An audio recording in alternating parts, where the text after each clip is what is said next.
Thank you. Thank you, Minister, for being here today. Responsibility for that harsh treatment remains mainly with the fathers of their children and their own immediate families. It was supported by, contributed to and condoned by the institution of the state and the churches.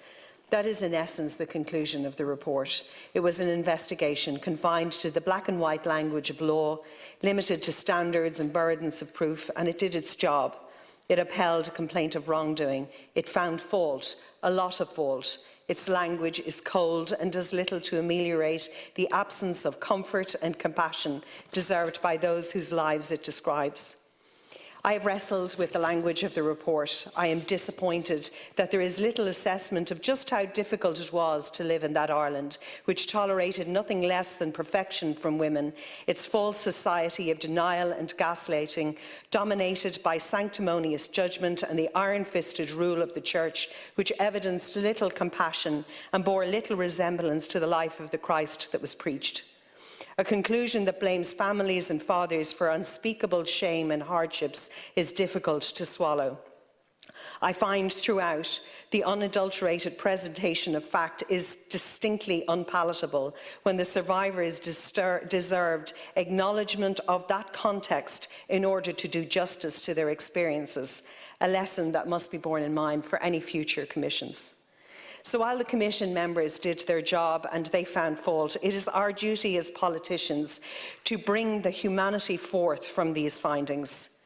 In that regard, and to begin, I commend your action plan, Minister, with its 22 points. I urge hastening the practical supports for survivors.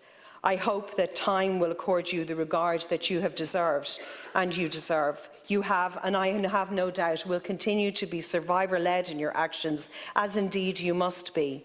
They deserve that. They deserve that power and influence to put flesh on the admirable work you have set out.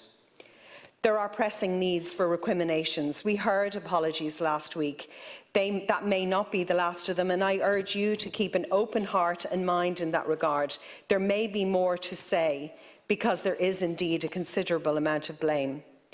The Taoiseach rightfully called out that the state failed mothers and children.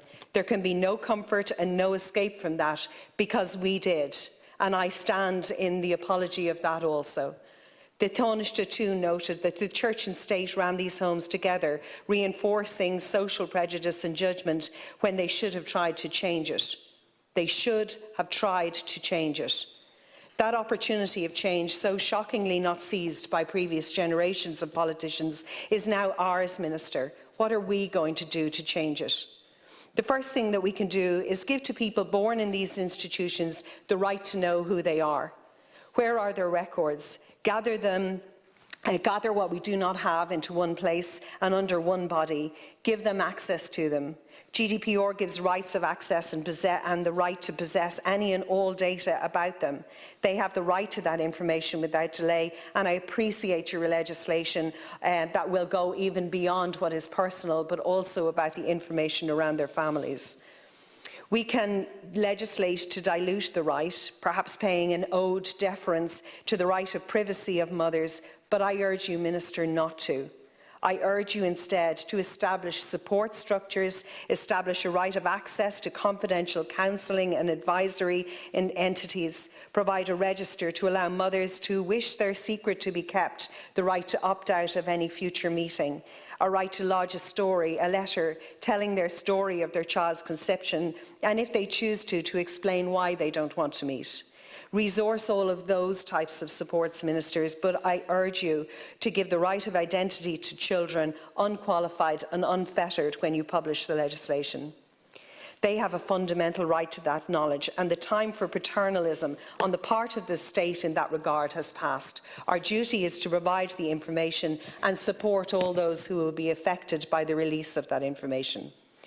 And that brings me on to the adoptions and their legal status. I can never agree that consent, either then or in retrospect, was freely given, because they had no choice. They signed because their lives would be one of misery and penury had they not signed. We also need to investigate further the evidence held by others on the aspect of babies for sale. Minister, let's change that too. Let's expose it, let's detail it, let's get all that information out in the open. And that leads me to the Church's role. The Church ruled our country with an iron fist. I am old enough to have sat in a school retreat with a prominent, now deceased member of the clergy who lectured our class on the responsibility of girls to keep chaste, that lads just couldn't help themselves. This particular member of the clergy had a child with his housekeeper at home while he sat lecturing teenage girls on why they would be solely responsible if they got themselves pregnant. That was the same year Anne Lovett was found dead in the grotto in Granard. The false and devious information that exonerated men and demonised women is not some bygone, distant era. It's only a couple of decades ago, and when all those lies were preached.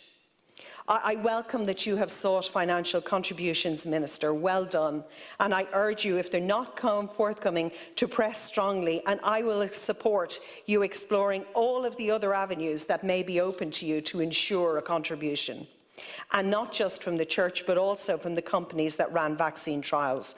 Let's send a clear signal that the days when politicians signed cozy deals with the Church or otherwise are over. But it is with the state that I am most angry following this report.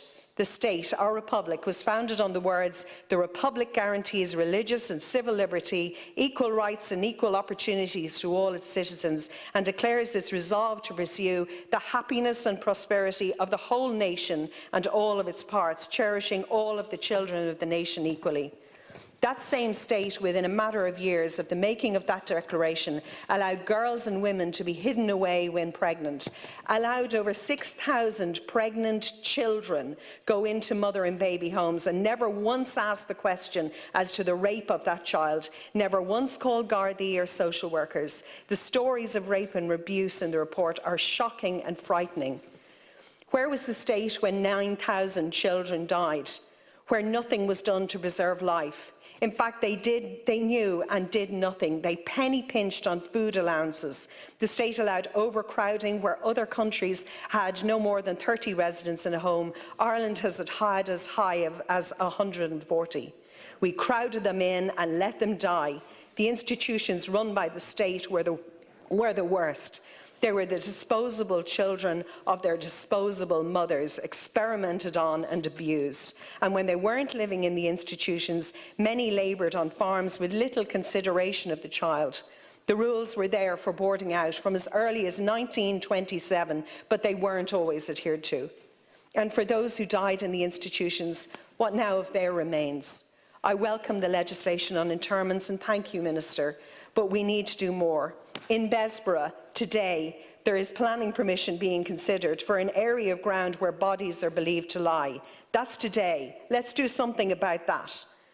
Where questions remain, the state can find it out. The state can step up. The state can give them the right and dignity they deserve. They were born once. They had a life ahead of them. The state can legislate and demand the records. The state can ensure closure for families, and the state can refer files to the DPP. It is right that we build on the information we have. It is right to give the survivors the opportunity to ensure their experiences are memorialised, that we educate generations to come, that we build an archive and have a telling of truth. I would ask you, Minister, to build on your excellent points, to have a memorial and record centre, but as a living, breathing, growing centre where survivors from all institutions can go and tell their stories, have their names recorded and have their experiences documented in their own words. Gather the records from the other institutions. Establish a commission with the power to compel so that we can have a permanent staff who will gather and interrogate the information from all other institutions so that our knowledge of this chapter continues to grow and, more importantly, that we continue to learn. And what of today? I have to say, in the last week, the piece I found most upsetting were the accounts of rape and abuse in family and community. I found the lack of attention given to that by commentators disturbing. It tells me that for as far as we come, we are still reluctant to look in the mirror and confront the hidden sexual abuse. At the time described, it was hidden away as a shameful secret of the hapless girl who got pregnant. But what about the girls who were raped and abused and didn't get pregnant? What about those who are raped and abused in the here and now? I believe that the next truth-telling we need as a society is that we need to discuss sexual abuse in our families and communities and establish the prevalence of it. To me, the silence on this aspect of the report is deafening. Let the legacy of the women of this report be the telling of truth, because insofar as the report is the latest in a series of telling of truth in our state, I still believe we have a way to go.